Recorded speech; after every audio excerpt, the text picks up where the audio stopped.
Após a derrocada de Napoleão, seu exílio na ilha de Santa Helena, né, e sua morte em 1821, nós temos o caos na Europa, né? E quem que vai organizar a bagaça quando a gente não tem mais um super general para arrumar a casa? A gente vai dar para quem estava no poder antes, né? A gente vai colocar a Europa nas mãos de quem já tinha poder, né?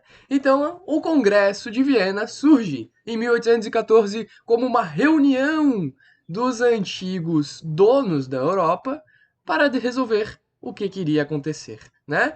E é isso que é o contexto do Congresso de Viena. O que foi o Congresso de Viena, então? Foram várias reuniões, várias deliberações entre os principais líderes europeus para determinar o que ia acontecer na Europa, para determinar o futuro europeu.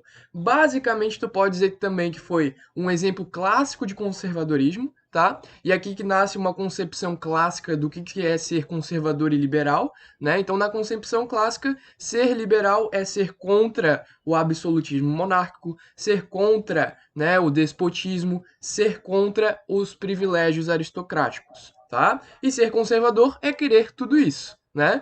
Então aqui a gente tem o conservadorismo clássico, né, sendo então proeminente na Europa após a derrocada do Napoleão. A gente tem o medo do liberalismo, então a gente vai ter uma organização dessa galera que defende o absolutismo, né, o despotismo, os privilégios da aristocracia, etc, etc, né? Tudo isso coisa que tu pode ver em aulas anteriores, como por exemplo a aula de iluminismo, aula de a Revolução Francesa também fala um pouco disso, né? A aula da França, né? A França antes da Revolução Francesa, tem tudo isso no canal, procura aí que tu acha, beleza?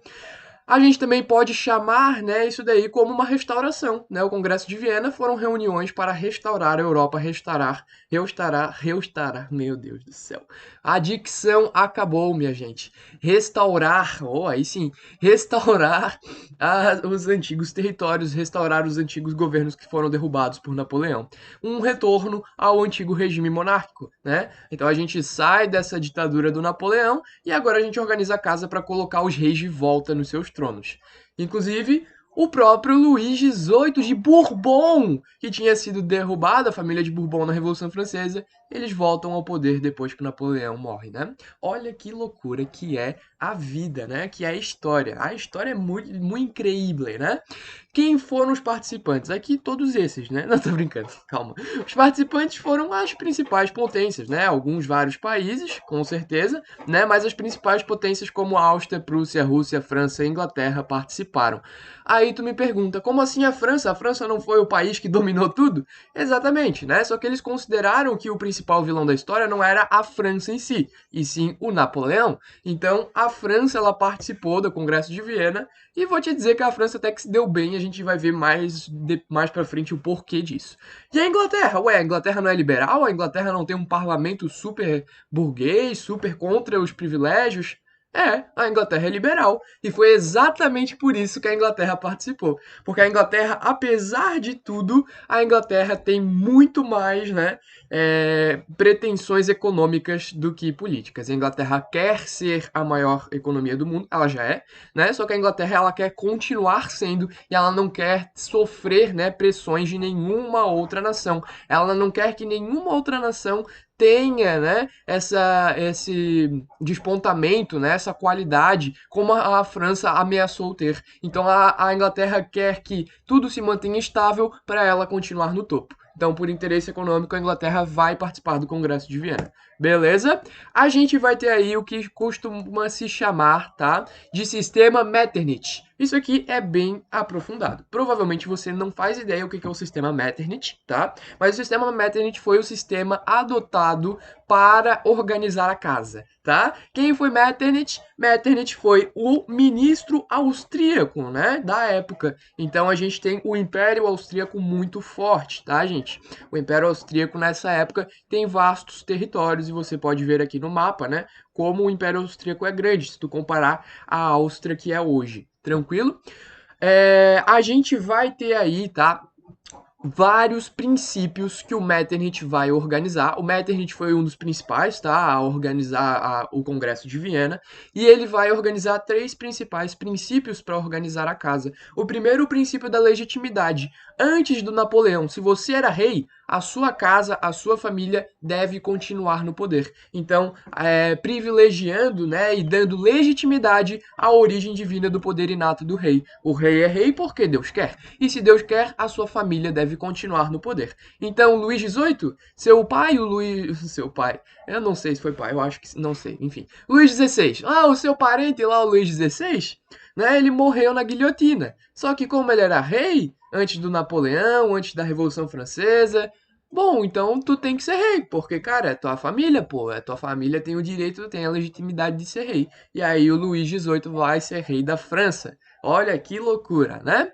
A gente vai ter aí, além do princípio de legitimidade, o princípio de territorialidade, tá, galera? O que é o princípio de territorialidade? O princípio de territorialidade, ele fala a seguinte coisa: você que perdeu suas terras para o Napoleão, aquele baixinho encabulado que meteu bala em todo mundo, você tem que ter as suas terras de volta, né? Então, a gente vai ter aí os países reconquistando as terras perdidas para Napoleão.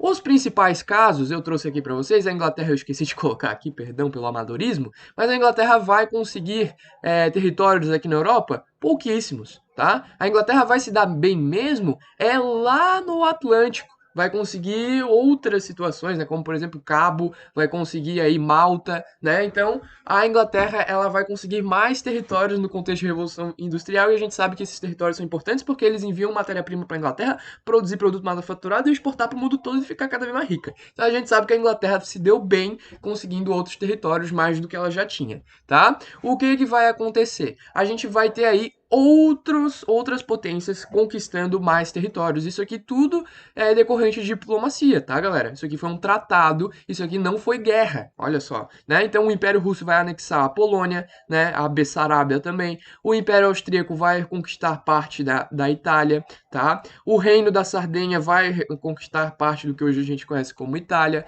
A Suíça, meu Deus, a Suíça é um país diplomático de uma maneira que eu nunca vi na minha vida, né? Não existe país no mundo comparado à Suíça. Até hoje a Suíça mantém a mesma composição territorial, porque a Suíça não se envolve em guerras, né? E a Suíça é um país neutro, beleza? Os Países Baixos, né? O Reino dos Países Baixos. Então a gente vai ter a junção da Bélgica com os Países Baixos. Por quê? Porque a França estava de olho ali numa região ali, daí, vamos juntar para a França não meter o butuco, né? E aí a gente vai ter a junção da Bélgica com os Países Baixos, tá? Além de que a Prússia, né? Que é o que a gente conhece como os reinos germânicos, né? O reino germânico, né? A Prússia vai ter algumas conquistas também, como por exemplo o Vale do Rio Reno. Tranquilo?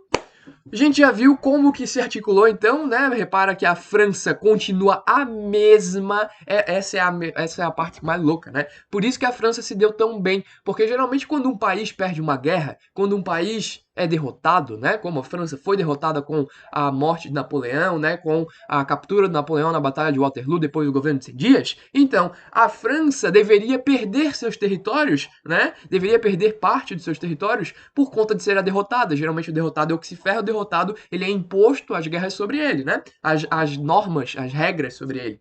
Então a gente teve, né? A França não tendo nenhum dos seus territórios sendo dividido entre as outras potências. O que a gente considera como uma vitória francesa, tá? Apesar de a França ter perdido, a França não perdeu nenhum de seus territórios, só perdeu os territórios que ela conquistou. Então isso foi uma conquista, tá? E o terceiro princípio é o princípio da intervenção. Nós, países absolutistas monárquicos, que trabalhamos com a sociedade aristocrática de privilégios, devemos defender uns aos outros, porque não podemos deixar que as revoltas nacionalistas e as revoltas emancipacionistas aconteçam.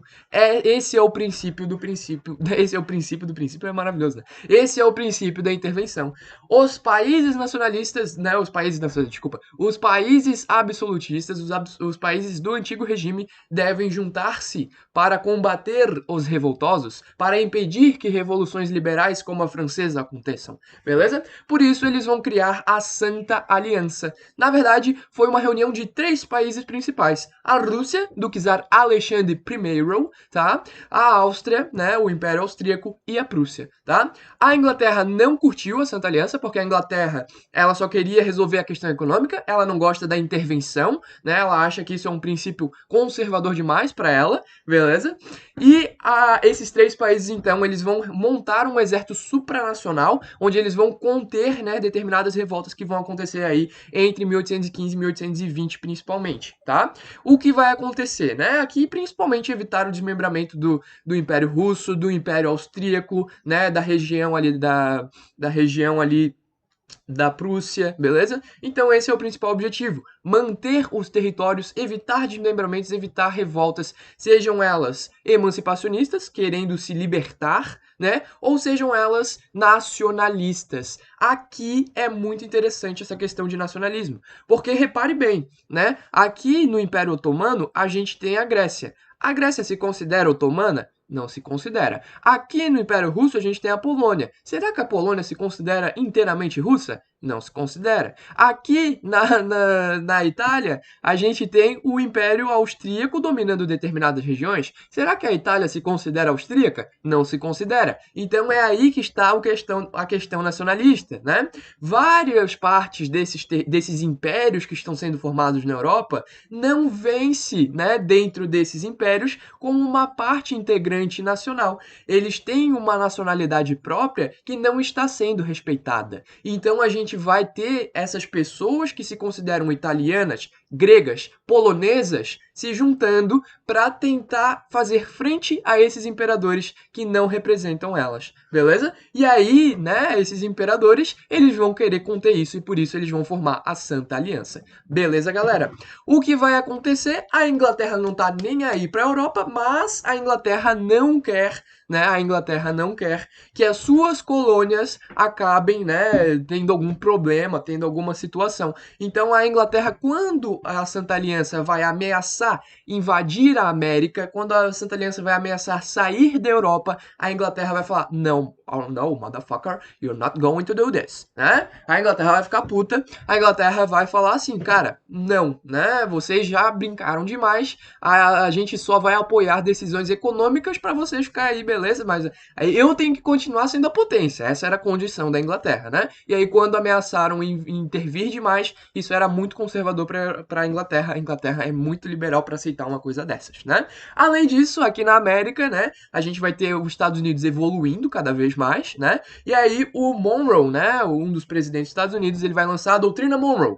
A América é para os americanos. Vocês europeus saiam daqui que a gente não quer vocês metendo betelho aqui dentro da América, beleza? E aí essa grande aliança, né, essa Santa Aliança, ela vai acabar ruindo aos poucos. Por que que a Santa Aliança vai ruir aos poucos? Porque a Santa Aliança, ela está enfraquecendo no sentido em que os próprios membros da Santa Aliança estão apoiando independências, como foi o caso do czar Alexandre I por motivos econômicos e políticos, apoiando a independência da Grécia em relação ao Império Otomano. Então, ficou muito esquisito. Ué, tu é contra a independência, mas tu tá apoiando a Grécia? Tá maluco? E aí a gente vai ter, né, ruídos é horrível, ruídos internos, e a Santa Aliança vai acabar perdendo força e perdendo legitimidade. A última coisa que eu quero falar para vocês, né, e agora linkando com as próximas aulas que vão ser sobre o Brasil, né, é que um dos principais carinhas desse sistema Metternich que participou do Congresso de Viena foi um cara chamado ministro Talleyrand, né? O Talleyrand era o ministro da França, tá? E ele que conseguiu,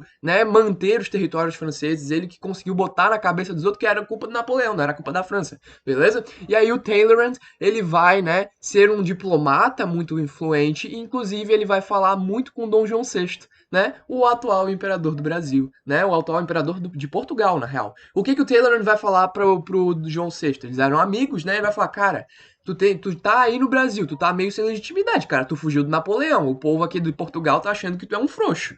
O que tu pode fazer é transformar o Brasil, né, em Reino Unido a Portugal e Algarves, né? E aí, ele que dá essa ideia pro nosso querido Dom João VI transformar o Brasil em Reino Unido. Beleza? Só uma curiosidade aí pra gente linkar Congresso de Viena com a matéria próxima, que é período joanino. Beleza, galera? Espero que vocês tenham gostado. Fiquem aí, assiste mais aulas, enfim, estuda bastante, que isso aí faz bem pra ti, pra tua saúde. Beijão e vejo vocês na próxima.